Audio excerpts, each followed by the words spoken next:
Northumberland. They have, that's also A flight. They have D flight at Lossiemouth and E flight at Leconfield. 22 Squadron. They have A flight at Chibnall, B flight at Watcham, C flight at Valley, and there is an operational cooperation unit. These Whitland-seeking Mark III entered.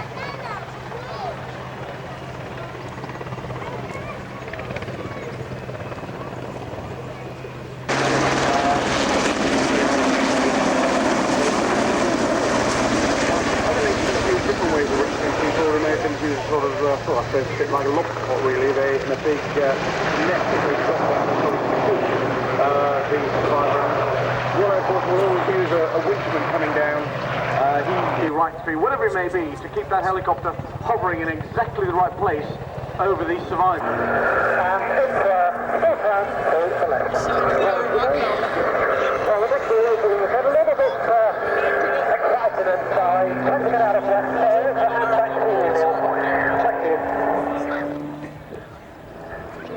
Thank you very much, Denny. Well, there you go, ladies and gentlemen. I think you'll agree.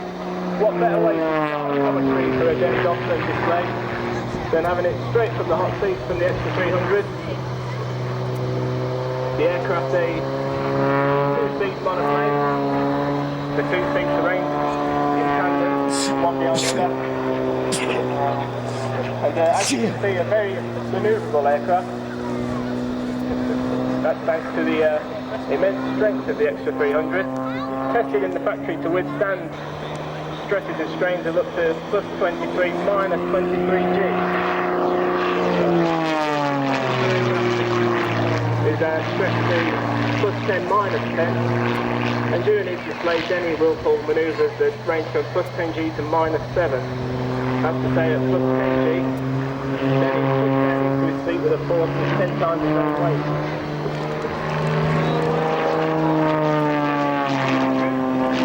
Designed in Germany by Walter Extra, and that's the 300 jet, that's the designated horsepower of that Lyconian 6-cylinder engine up front, driving that Morbar propeller. Making the Extra 300 53 miles an hour, and Denny's showing us there an incredible climb rate as he performs the manoeuvre he calls the slicer. The Extra climbs at a rate of 3,500 feet per minute. Quite incredible climbing rate there. As I said, the aircraft built in Germany by Walter Extra. This one was the 57th of 65 that were built of this variant, the mid-wing variant. The next batch of Extra 300s, the wings were lowered by 8 inches to improve the visibility on the landing phase. Denny prefers his mid-wing setup, very beneficial for flying aerobatics, and as you can see, Denny doesn't spend a lot of time flying the right way up.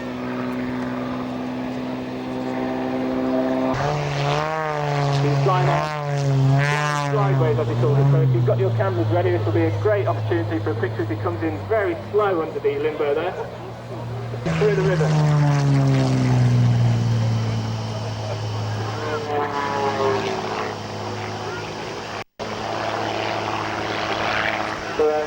Denny's putting through the ribbon there and giving us a flick round of the Extra, bringing his display to a close here at Waddington today.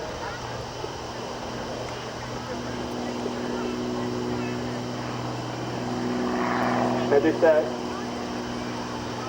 Denny's displays since 1991 has led to him having an enviable reputation in the UK and in Europe on the airshow scene.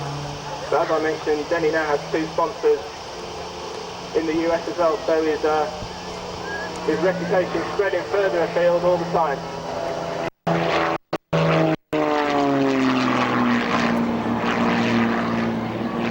For more information on Denny and his aircraft, you check out his website www.dennydobson.com. All the information is there about Denny and his aircraft, and even all the information that you need if you wish to have Denny Dobson fly at one of your events. Because not only does Denny do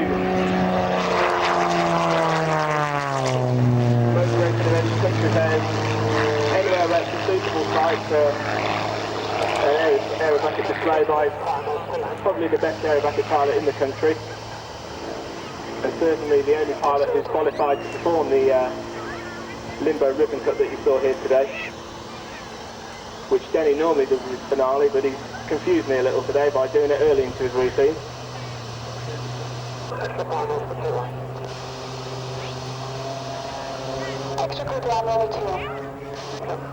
Denny's side slipping with a spectacular side slip down there to come in. I noticed this time Danny managed to do it before lunch. Last year I think he did it after lunch, which... A swivel. And they can do all sorts of manoeuvres while standing on those wings. Now the girls in question are Elisa Mason.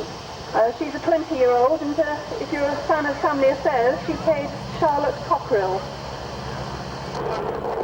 And the second wing walker is Marie Duguid. This is her second year wing walking with the Utterly Butterly team. And as Marie says, she's ecstatic to be returning to Cloud 9 because you certainly don't get this view from your office job.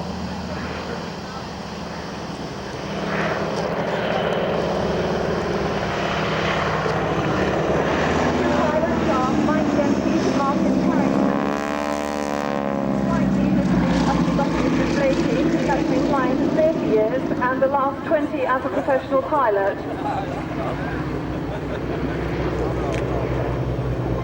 Martin Carrington, he's only 29, so he's had plenty of experience flying vintage aircraft, and he was formerly a member of Classic Wings at Duxford. He was on the local airfield.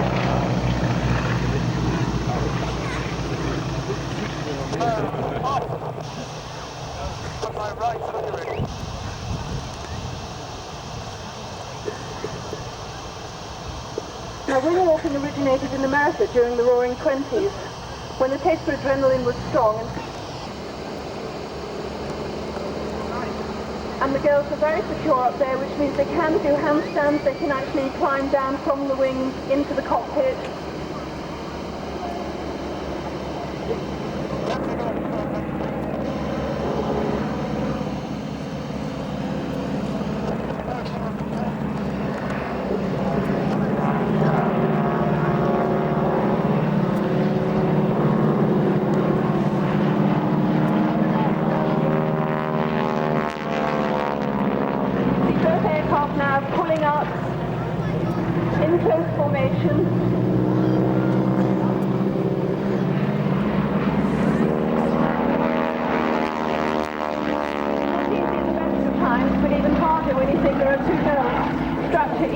Those aircraft.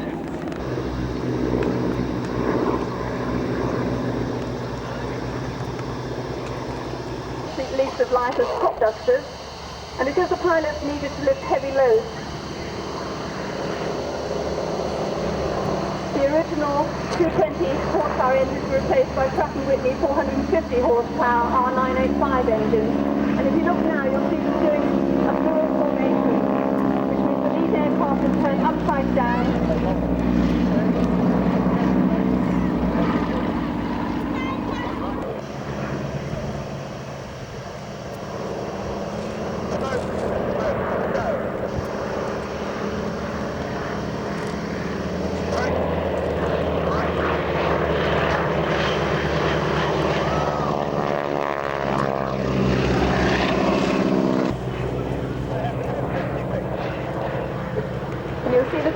Coming from either end of the runway.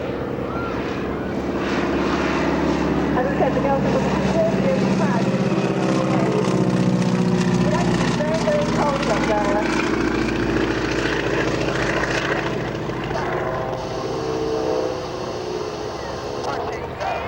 And over the years, World Wing Walker's Tourist record, the shortest batons we passed from one wing walker to another. The wing walkers holding hands fast in the mirror formation. And as you can see, a wing walker linking two aircraft together whilst in flight. And to go with the youngest ever wing walker, they've also had the world's oldest ever wing walker.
founder of the Utterly Butterly Windwalking team is Vic Norman, and he runs Aero Superbatics Limited, and they're based at Wrentham Airfield in Gloucestershire. It's an old First World War airfield. And if any of you girls out there have wondered what it's like to stand on the wing of an aeroplane, and perhaps would like to have a go, then I would suggest just remind you that the teams will run competitions to try and find new wing walkers. So you never know, one year perhaps it could be you standing on those aeroplanes doing aerobatics like this.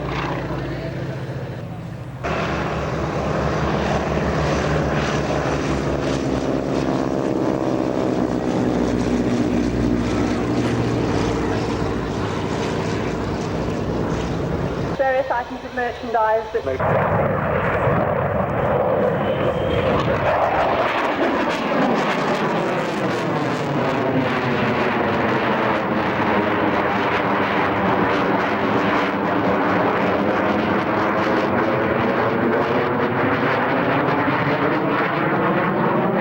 It's a loop, but it's a square.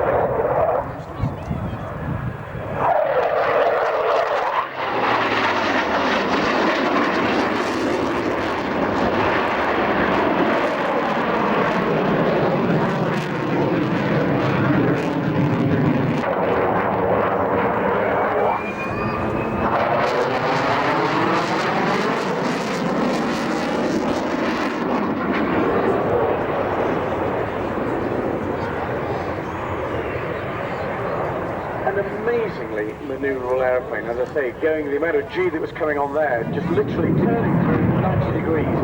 So where's the aircraft from when it's swept back? So very, very small wing, but the loss of lift augmentation because of the way there are additions to that fuselage.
Okay, the sort of weapon system that this aircraft can carry: air-to-air, the anti-radiation missile, carries laser-guided bombs, the new Paveway 3, gear down, coming in from the left.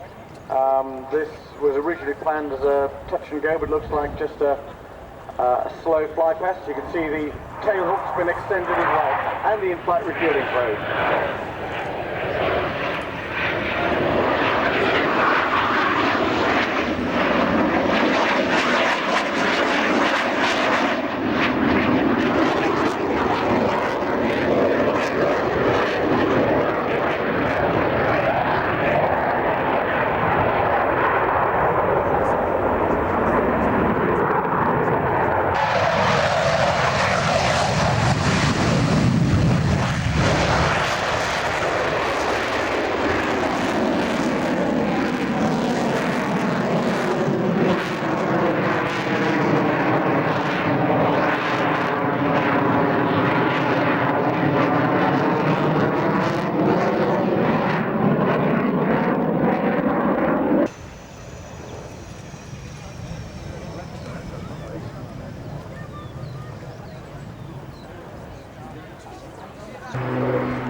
Checking again.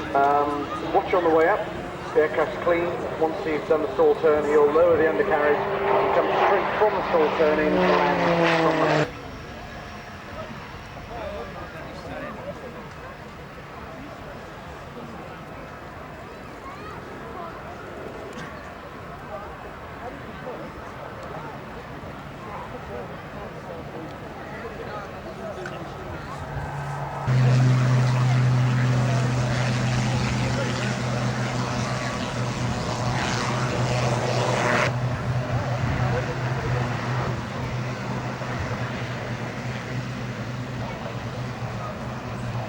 Yeah, maybe not. Officer based in Northern Ireland. Again, they're still used for photo recce tasks. And looking at these two, and the Scout was in service, what, until about a few years ago? Well, the Alouette is still used by some European air forces. Scout used the aircraft and probably still do. I did make the comment earlier that when we were watching the Navy links, that in fact the Army links and the Navy links were quite significantly different, because the Army links used to be on stick. I'm talking about the latest mark of links. You went back to wheels. What reason was that? Really, it's going to be under hard cover, so wheels are a far easier option. And the only aircraft that doesn't really operational is the one coming in from the right. And it really painted in training colours, and that was what the Chipmunk was used for by you guys, wasn't it? That's right, the T-10 Chipmunk, an aircraft I did on well with. That's been around for years and years and years, hasn't it? Well, the Oster was used during the Second World War, operated by the Army and on behalf of the Royal Air Force as a spotter plane for the guns. They had the AOP. We're looking at what, about sort of 50, almost 50 years of helicopter, I suppose? And the one in the middle is the one that you found the most challenging to fly. Most definitely. In fact, we're looking at over 50 because the Goal 47 from which the Sioux was based, 47 was the year it was used. And how many of those helicopters, if we look at those three, have you actually got in the historic flight? I mean, are you down to the last one of any of them, or have you got spares? We have a couple of Sioux. We only have one Scout and only one Alouette, but there are other Scouts available, I believe. The fifth one, is a charity. Presumably, the Army Air Corps can't support it as a military unit, so it literally is people. Those who used to seeing the C-130 getting airborne, as they didn't.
Patrol aircraft.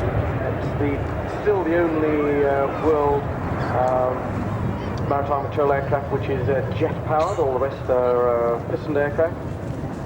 It's got an array of equipment to find and search for submarines. It's got a massive weapons bay, virtually the full length of the bottom part of the fuselage, and if you look at the aircraft that comes around now, you'll see this is open. Carries a variety of weapons. The Stingray anti-submarine torpedo, the Harpoon anti-surface warfare missile. It carries Sidewinder air-to-air missiles under the wings, and a selection of passive and active sonobuoys.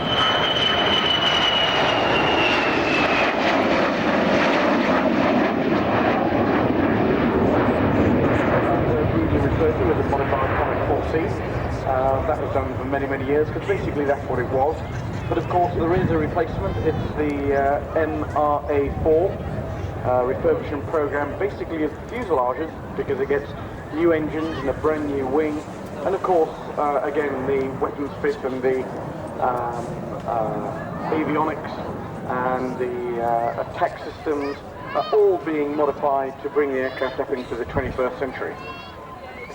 The way the Nimrod would operate would climb out at height.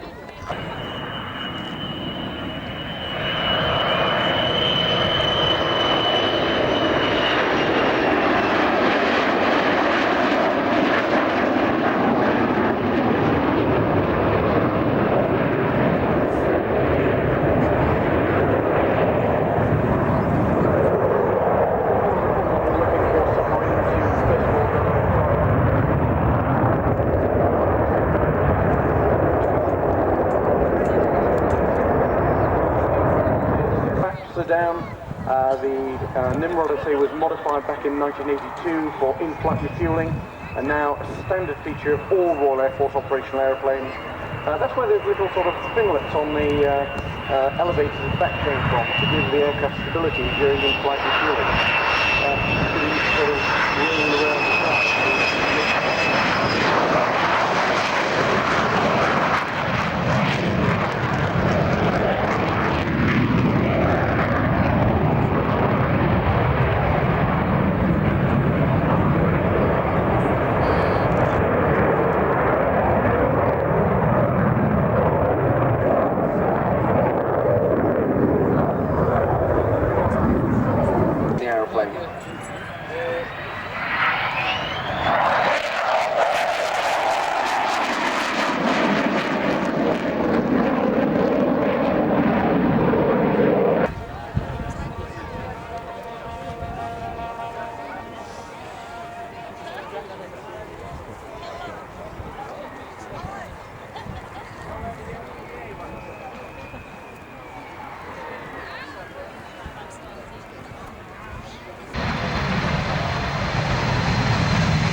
Because of the design and layout and the modern cockpit that's got on board. In any case, coming in now from the left, C-130J.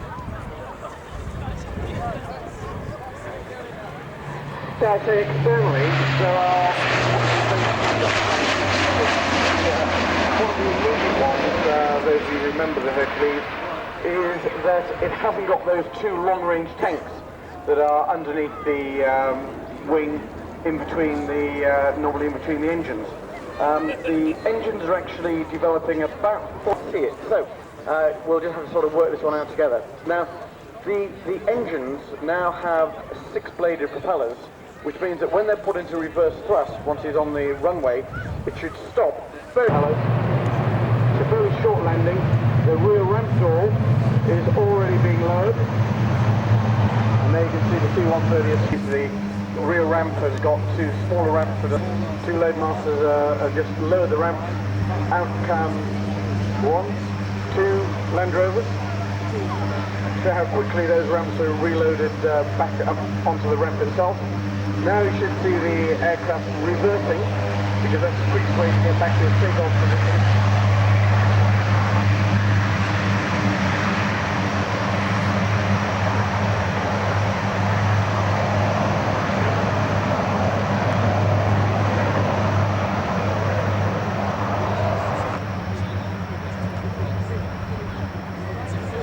It's fairly speedy reverse.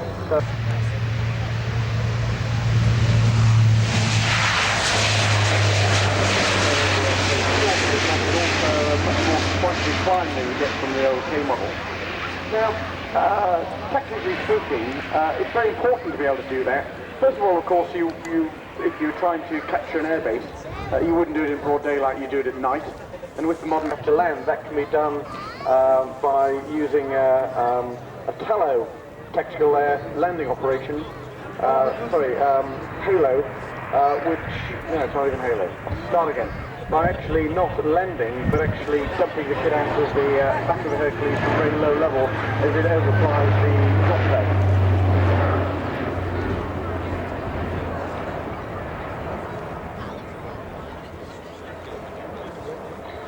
Now, during the recent operation, the J's completed refueling.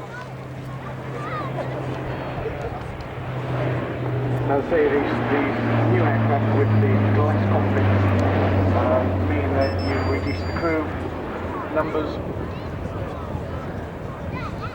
and significantly improve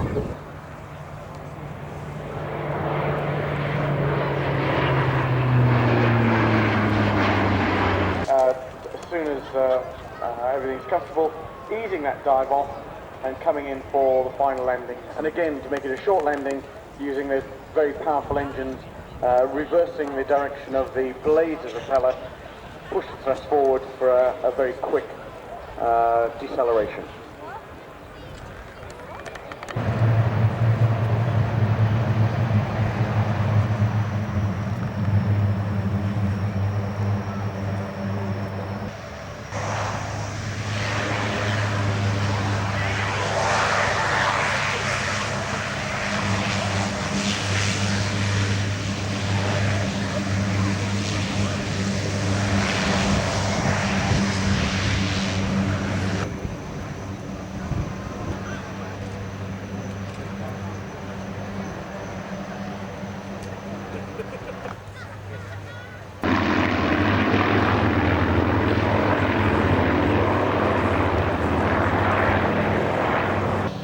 See there the thick lines of the Spitfire. The designer was R.J. Mitchell.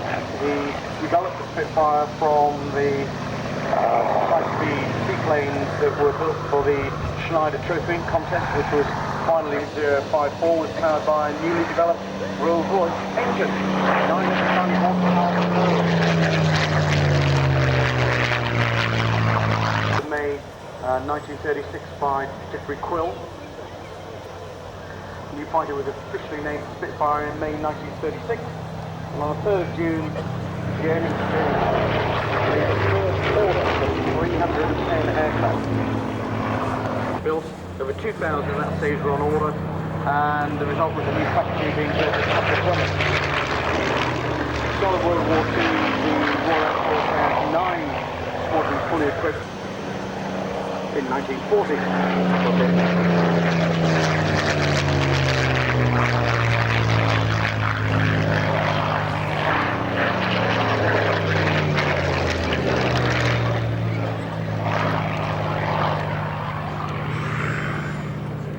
.527 Squadron.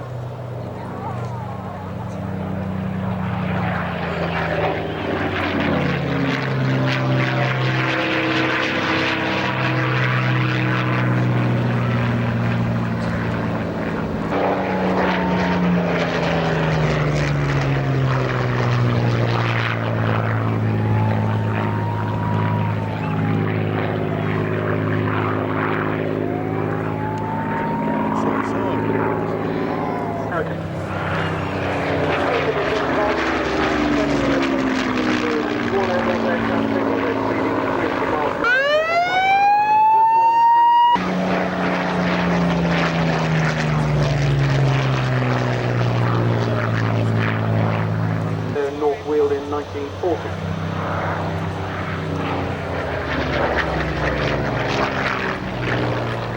Said the squadron, or the Battle British Memorial Flight of Base at Coningsby, the display line, out to your right, Papa Alpha 474, one of only 2 remaining Lancasters still flying in the world. The other is the Mark 10 Lancaster, which is a Canadian Lancaster.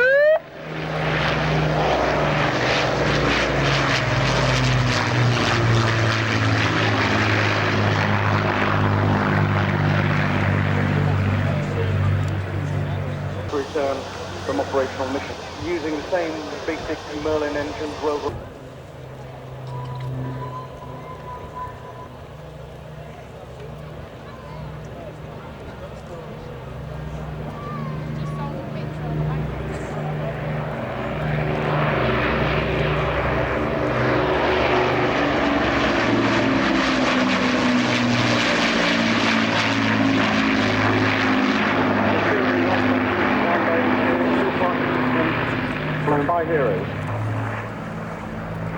actually a Manchester-built Lancaster Mark III, fitted with the Merlin 28 engines. It flew over 100 operational missions during the war. Originally assigned to 7th Squadron at Oakington in Cambridgeshire, then reassigned to 97th Squadron at nearby Bourne. Finally rejoined the squadron at Oakington onto this flight.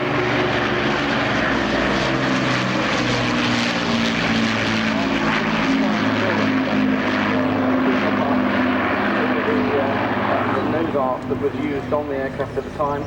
There's a little signpost pointing to Berlin. Of course, the Mickey the Moocher came.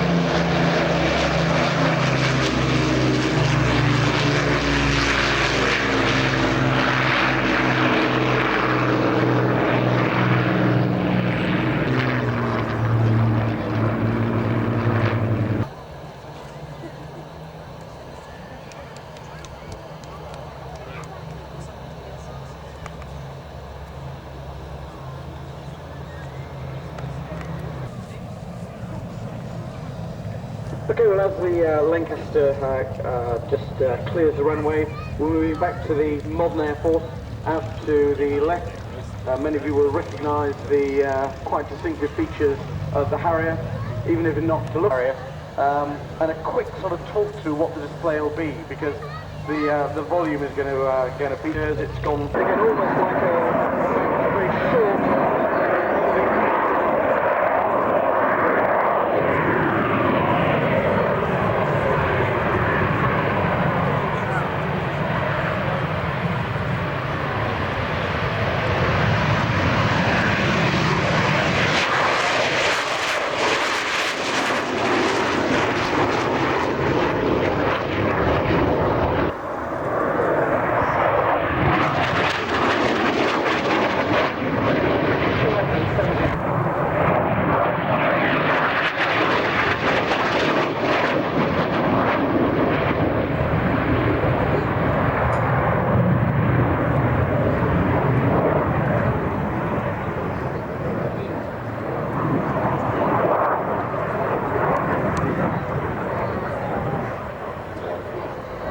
Okay, now, if you look carefully underneath, you'll see the undercarriage has come down. What we're looking for is about a 460-degree turn. In the header. Turn away.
formation has changed to Apollo. The tightest formation will fly with the aircraft only 6 feet apart. They're increasing to 400 miles an hour and about to pull 4 times the force of gravity. High in the sky to left-hand side for the Apollo bend.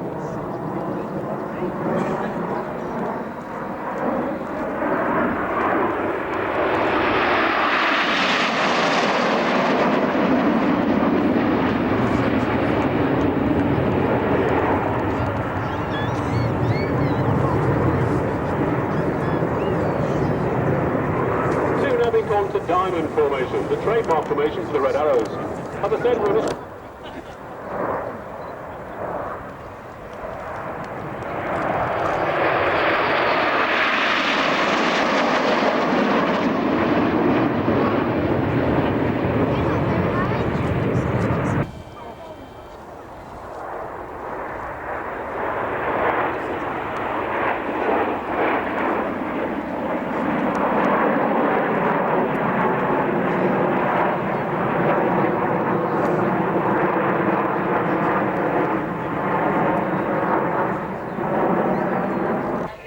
The team according to Angel, reds 8 and 9, roll back using red smoke.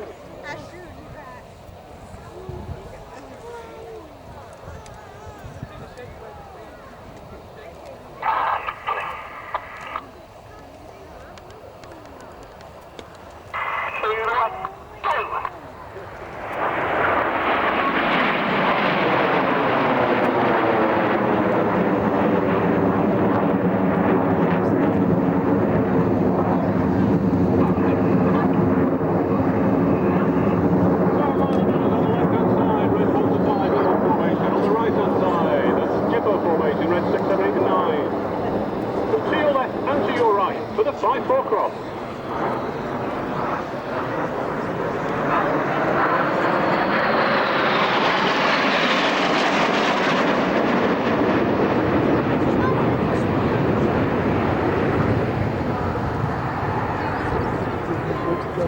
You look to your left-hand side, you can see Jippo formation pulling up before the...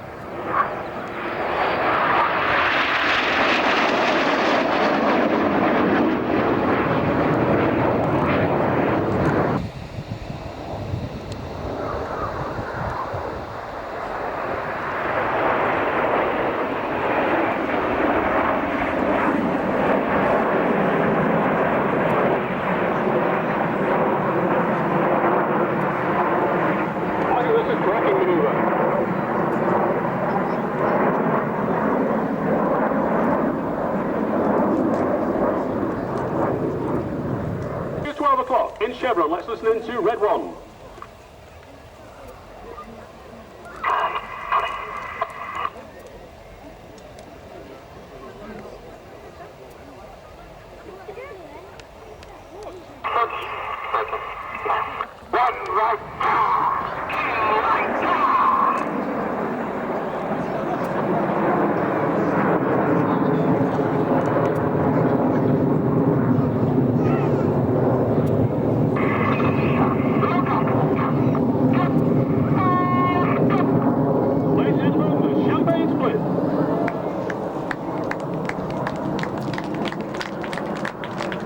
The Jippo pass.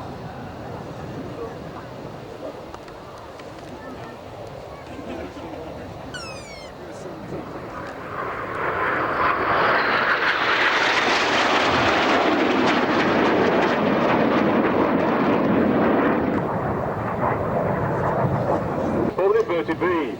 So to your left and to your right, parking the blue smoke. It's the Goose.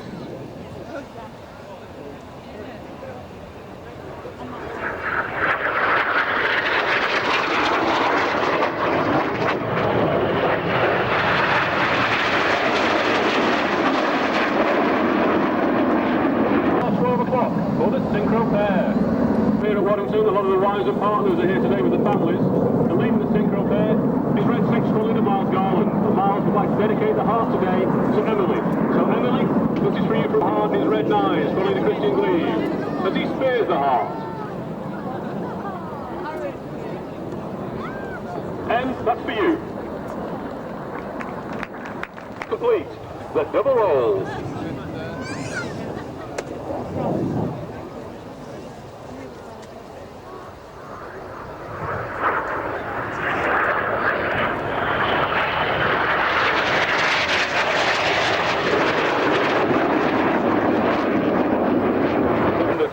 2, 3, 4 and 5. High in the sky, it's the Twiddle.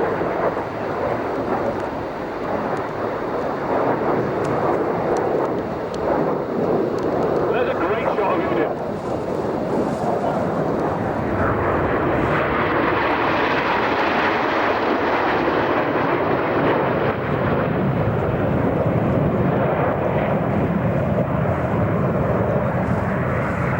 And the mural.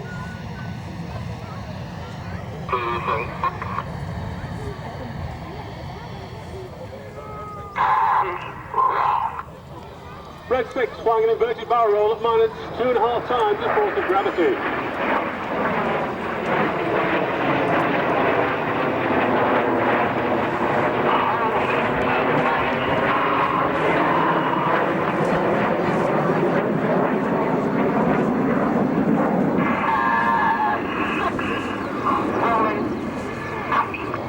Red 8 9.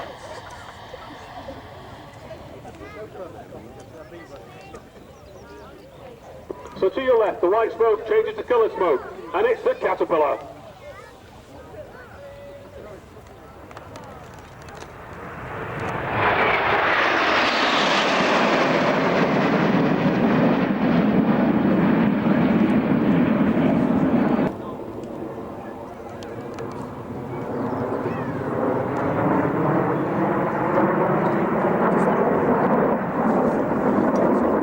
Red 9, squad leader Christian Gleaves. At 31, the youngest member of the team, but he joined the Air Force age only 18.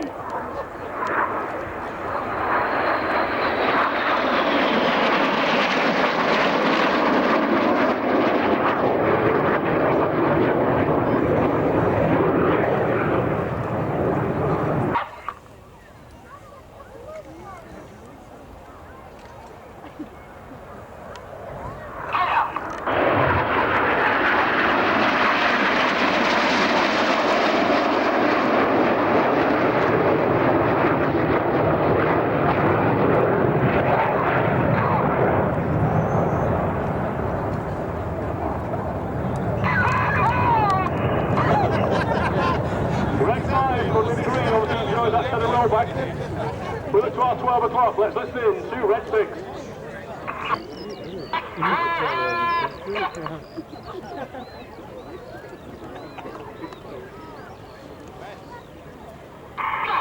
The Jippo break.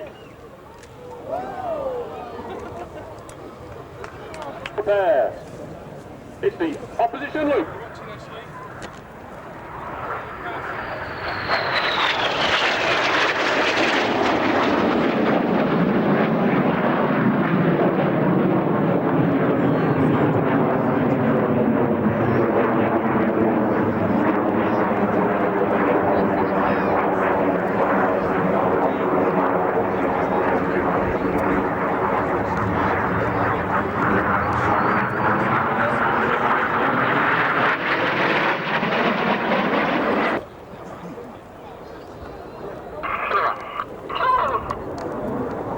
Clover is a loop with a 90-degree turn back towards us.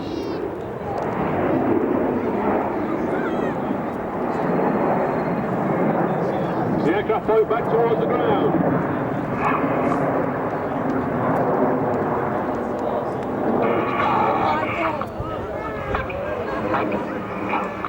The vertical brake.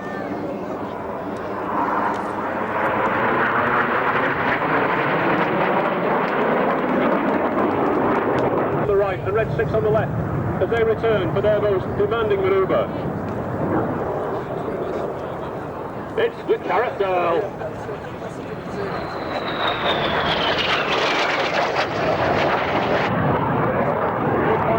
Eight times the force of gravity, but still closing at over 800 miles an hour. This is synchronized flying's most demanding and complete the carousel.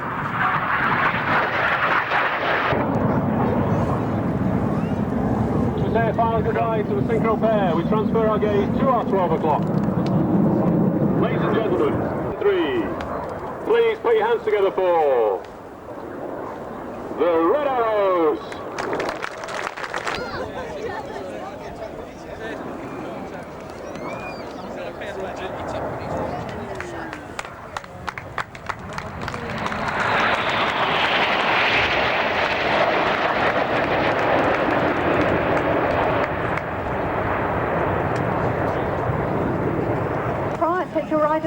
better. No, I mean the arrows. Quick reminder that in just a few minutes' time, Commando display team, that's at 3:18, and that those take place in the main arena. This has been going shit quick.